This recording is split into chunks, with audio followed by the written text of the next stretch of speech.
Listen up, get off my land. For many years, a mansion in Newport Beach kept John Wayne's biggest secrets. When he died in 1979, his house was sealed shut. All his photos, letters, and personal belongings were locked away for over 30 years. In 2011, they finally opened it up, and what they found surprised everyone. There were amazing movie props and a surprising will that caused family conflict. This is the story of what happened to John Wayne's money. John Wayne's real name was Marion Robert Morrison. He was born on May 26, 1907, in Winterset, Iowa, weighing 13 pounds, which was so unusual that the local newspaper wrote about it. From the beginning, he seemed destined for greatness. At just 3 years old, he nearly drowned in an icy creek, but was saved by a stranger, showing the resilience he would have for life. His name was changed when his parents had another son. They named the new baby Robert, so Marion's middle name was changed to Mitchell.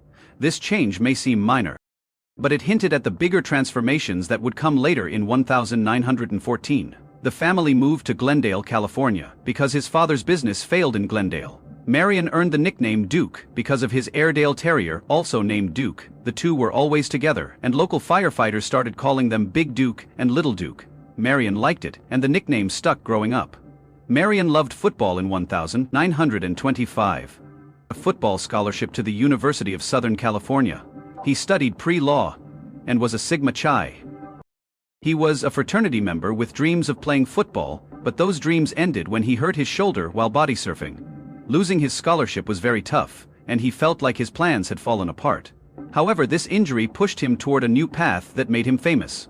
After his football career, Marion got a job at Fox Studios in 1927, working as a prop man for $35 a week. It wasn't a fancy job, but it helped him get started.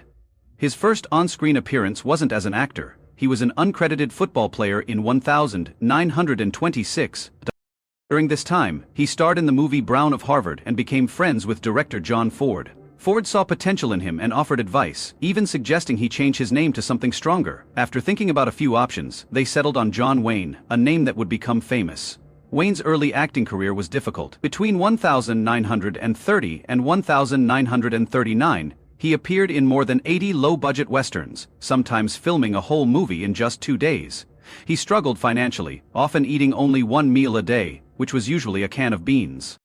By 1938, he was feeling very discouraged because he wasn't having much success and even considered quitting acting. Everything changed in 1939 with the movie Stagecoach, which was very important for his career. The studio wanted to cast a famous actor like Gary Cooper, but director John Ford pushed for Wayne, even threatening to leave the project if they didn't agree. In the film, Wayne played the character Ringo Kid, an outlaw with a strong sense of justice. His first scene became famous when the camera zoomed in on his face as he held a rifle. It took 27 tries to get the scene right because Wayne was very nervous, but it only lasted a few seconds. The movie Stagecoach was a big success, earning 7 Academy Award nominations and winning 2. Wayne's performance made him an overnight star, but he was paid only $3,700, much less than bigger actors. Still, the movie changed his life, and after that he was recognized as the ultimate Western hero. He even turned down roles in films like The Maltese Falcon and High Noon because he wanted to stick to his image, which helped him become a symbol of the Western genre. John Wayne and John Ford collaborated for over 50 years, making 14 films that impacted Hollywood. Their partnership started in 1928, when Ford cast Wayne in a small role in a film called Mother Machree. However, their major success began in 1939, with the film Stagecoach, which made Wayne a star. Their working relationship was complex. Ford was strict with actors and Wayne often faced the toughest criticism. For example, during the filming of The Searchers in 1956, Ford made Wayne redo a scene. In a simple scene, Wayne picked up a gun 17 times in front of everyone, making him feel embarrassed. However, he never said anything negative because he thought Ford's tough methods made him perform better. When The Searchers was released, it didn't win any Oscars, but now it's seen as one of the greatest films ever. Their last movie together, Donovan's Reef, almost didn't get made in 1963 because Wayne felt he was too old for the role. Ford was also not well and was dealing with alcoholism, but they still went ahead. Despite the scorching 100 DGF heat in Hawaii and a battle with shingles that left him directing from a stretcher, John Ford completed one of the most unconventional films of his career. Unlike their gritty westerns, this project leaned into comedy. proving that even legends like Ford and John Wayne could break the mold. Wayne, known for his commanding presence on screen, was initially reluctant to take on the role of Sergeant John Stryker in Sands of Iwo Jima, fearing it was too similar to past performances. However, Republic Pictures president personally intervened, offering Wayne an unprecedented deal, $250,000 plus a share of the profits. The production pushed limits, with real flamethrowers and explosives creating raw, realistic battle scenes. The intense conditions led to injuries, including an explosion that left Wayne unconscious for half an hour, halting filming for 2 days. To add authenticity, the movie seamlessly incorporated actual combat footage from the Battle of Iwo Jima, even featuring 3 of the Marines who raised the iconic flag on Mount Suribachi. Despite Sands of Iwo Jima's commercial and critical success, Wayne lost the Oscar to Broderick Crawford in All the King's Men, a film he had previously rejected for being un-American. The snub stung, and it would be another 11 years before he earned another nomination. But Wayne was never one to back down from a challenge. His most ambitious project, The Alamo 1960, was a dream years in the making. Undeterred by financial risks, he mortgaged his home, cars and even his boat to fund the $12 million production. An astronomical sum at the time. True to his vision, Wayne insisted on building a full-scale replica of the Alamo, refusing to settle for anything less than cinematic authenticity. His relentless pursuit of greatness proved that his legacy wasn't just about playing heroes on screen. It was about embodying their fearless determination in real life. Building the Alamo in Texas took 2 years and more than 1.5 million adobe bricks. Every detail was historically accurate, even the nails from the 1830 SS. The set became a tourist attraction and was open until 2009. Filming the Alamo was a huge task, involving over 7,000 extras, 1,500 horses, and 79 days of shooting, in very hot weather, sometimes reaching 110 DGF. There were also accidents. In one scene, an extra was injured by a bayonet and needed 26 stitches. Despite these challenges, Wayne was determined to do things right. When the movie premiered, it was a grand event with a parade and fireworks, while it earned 7 Oscar nominations, including Best Picture. Critics were mixed and the box office didn't cover the huge costs. Wayne wasn't even nominated for Best Director, which disappointed him deeply. Even so, the movie has had a lasting impact on how people remember the Alamo story. In 1970, Wayne finally won an Oscar for True Grit. He played Rooster Cogburn, a one-eyed U.S. Marshal. Wayne almost didn't take the role because he felt too old, and was. Wayne was still healing from lung cancer surgery when he read the novel, and thought it could be a great role for him. Filming was challenging because it took place in Colorado, where the cold and high altitude affected his health. He had to use an oxygen tank between scenes. In a risky moment, his horse stumbled on a steep hill, nearly throwing him off, and he hurt his shoulder but continued with the role of Rooster Cogburn. He gained weight and wore an eye patch that made it hard for him to see, and he needed to memorize his lines. Wayne was careful not to bump into things because his performance was different from anything he had done before, and audiences really enjoyed it. The movie earned over $31 million and became one of the biggest successes of his career. When he received his Oscar, he made a memorable statement, saying that he would have worn the eye patch he had for 35 years if he had known he would win. Even though he had the flu that night, he didn't want to miss the ceremony. Some people believed that Wayne's Oscar was more about his entire career than just this role, and he later acknowledged that it felt more like a Lifetime Achievement Award. Rooster Cogburn became one of John Wayne's most famous characters, and the film's success made him a major star in Hollywood. Wayne's love life had many highs and lows, including 3 marriages over almost 50 years. He married his first wife, Josephine, in 1933, when his career was just beginning. They had 4 children, but Wayne's growing fame often kept him away from home. Things became more complicated when he began a secret affair with actress Marlene Dietrich. In 1938, Wayne attempted to save his marriage by taking Josephine to Mexico in 1943, but it didn't work out, and they divorced in 1945. His second marriage to Esperanza Bauer in 1946 was chaotic and troubled. Esperanza, a former actress from Mexico, was very jealous and suspected Wayne was cheating with his co-star Gail Russell while filming Angel and the Bad Man in 1947. One night, after Wayne came home late from a party, Esperanza's jealousy boiled over. She was drunk and very angry, and she grabbed a gun. Tried to shoot him as he walked in the door. Luckily no one was hurt, but their marriage didn't survive long after that. They divorced in 1954. Wayne's third marriage to Pararar Pete started in 1954. They stayed married until his death in 1979. They had 3 children together, and things seemed more stable for a while, but by 1973 Wayne and Pilar separated. After that, Wayne moved in with his secretary Pat Stacey, even though they lived apart. Wayne and Pilar never officially divorced. Wayne's affair with Marlene Dietrich's relationship in Hollywood began during the filming of Seven Sinners in 1938 and lasted nearly 10 years. At the time, Wayne was still married to Josephine, but he often spent nights at Dietrich's house. They were very passionate about each other and wrote letters expressing their feelings. Dietrich also helped Wayne's career by getting him leading roles in movies like The Spoilers and Pittsburgh. Their affair ended in 1942. In 1947, they became close friends and remained that way for their entire lives. Dietrich often referred to Wayne as the love of her life. One of Wayne's notable friendships was with Maureen O'Hara. They appeared in 5 movies together, beginning with Rio Grande in 1950, and their most famous film was The Quiet Man in 1952. Fans admired their on-screen chemistry so much that many believed they were a couple in real life. O'Hara even shared a story about an old woman who thought she was Wayne's wife. Wayne's children referred to her as Aunt Mo, showing how close she was to the family. Years later, ARA's grandson revealed that Wayne and O'Hara had a short romance, but he believed it wouldn't last because they were both strong-willed. Despite this, O'Hara supported Wayne through his battle with cancer and helped him receive a congressional medal to honor his legacy. In his final years, after separating from Pilar, Wayne found comfort in his secretary Pat Stacey, who was 34 years younger than him. They formed a strong bond, and Pat remained by his side as his partner and caregiver. Pat supported Wayne during his cancer treatments, and they lived together from 1973 until his death in 1979. After he died, Pat wrote a book called Duke, A Love Story, in 1983, which revealed their special moments and showed a gentler side of Wayne that fans didn't often see. Pat never remarried and dedicated her life to honoring Wayne's memory. She died in 1995. In 1964, when Wayne was 57, doctors informed him that he had lung cancer, which was shocking but not unexpected for him. Wayne smoked up to 6 packs of cigarettes a day for many years.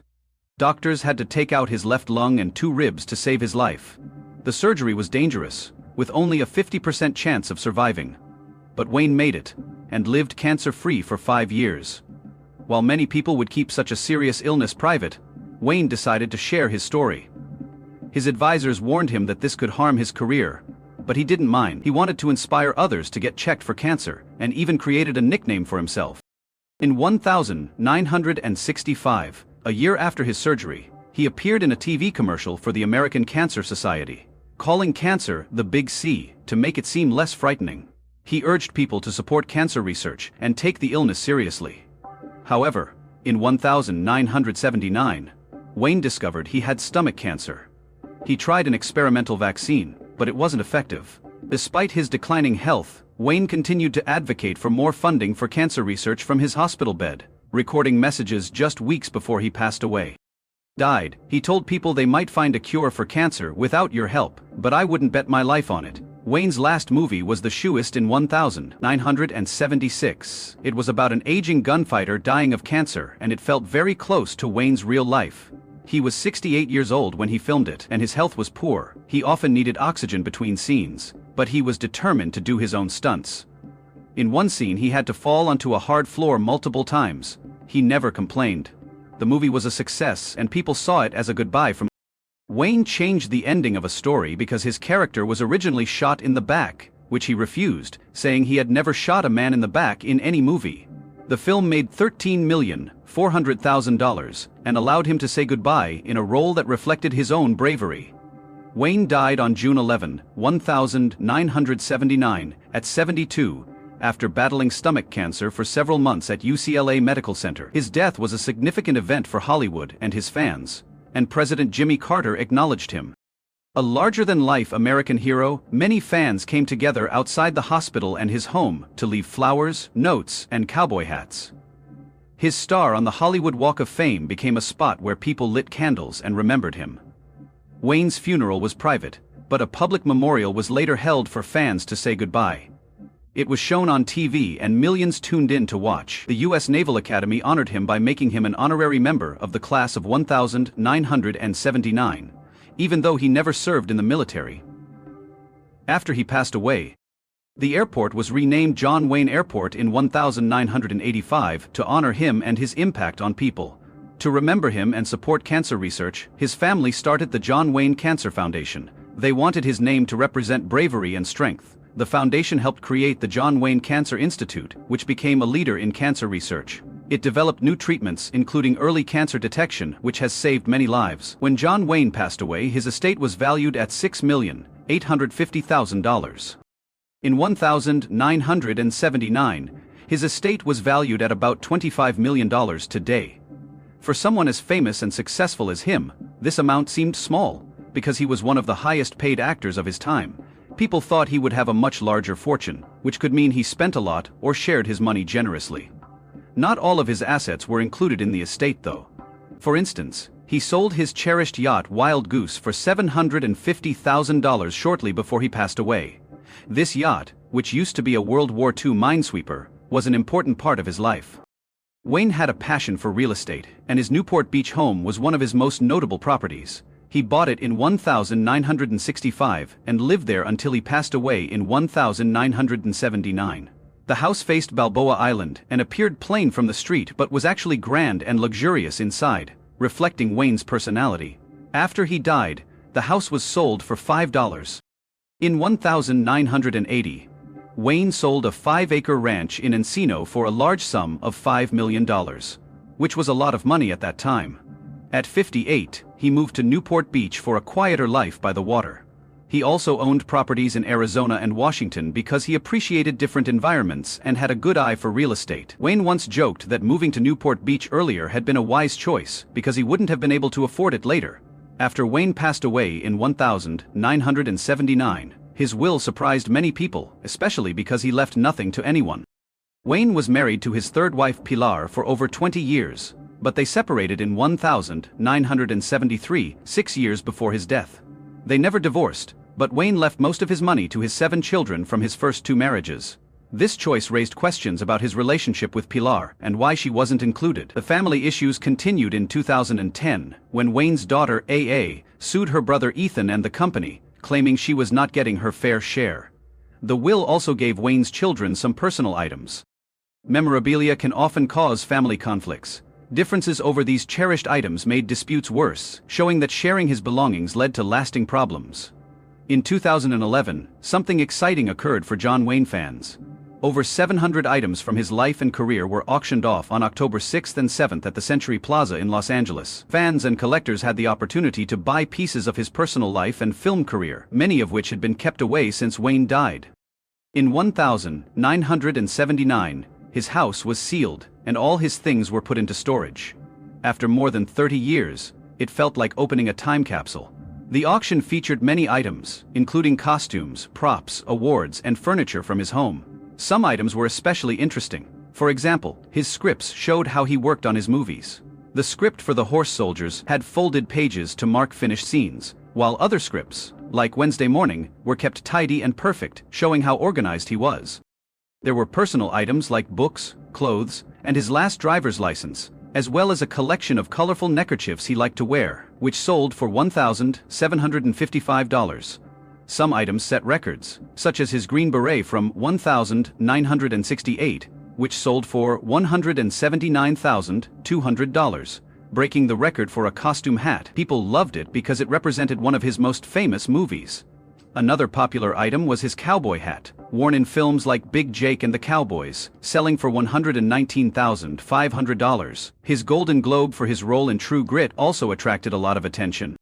This award sold for $143,400, and it was significant because it was linked to his only Oscar-winning role. Even regular items sold for a lot of money. For example, his last driver's license went for $89,500. Clothes like pants from the Alamo and a shirt worn in multiple movies sold for thousands of dollars. These items allowed fans to feel a personal connection to him. The auction highlighted not just his movie career but also his personality. One notable item was a gold-plated Winchester rifle he owned.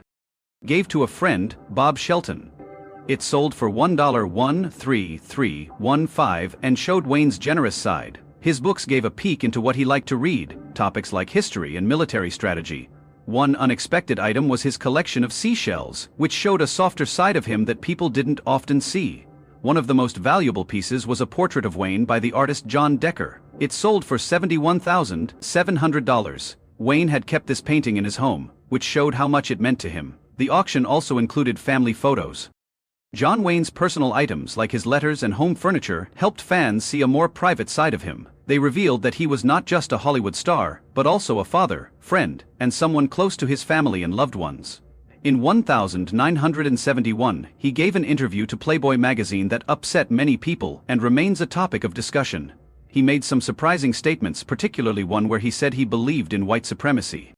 He believed that black people needed education to be responsible. At 63 years old and well known, he had made similar comments before. In the same interview, he mentioned Native Americans and said he thought taking their land was acceptable for survival. He also criticized the movie Midnight Cowboy, calling it wrong and using a derogatory term for gay people. In February 2019, parts of this interview were shared again, bringing it back into the spotlight.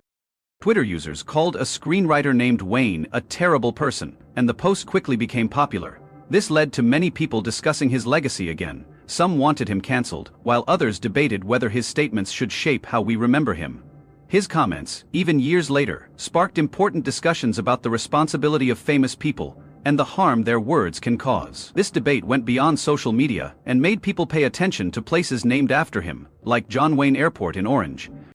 In California, a county airport was named after Wayne in 1979 after he died. However, by 2020, people wanted to change its name. This request came during the national protests following George Floyd's death on June 26, 2020. The local Democratic Party formally asked for the name change, arguing that Wayne's views did not align with the current values of diversity and inclusion in Orange County. The county, once very conservative, has become more diverse and politically competitive over the years. In 2018, Democrats won all of their congressional seats. Some people thought that keeping Wayne's name on the airport was a bad message to minority communities. However, Wayne's son Ethan defended him, saying his father wasn't racist and that people were unfairly criticizing his legacy.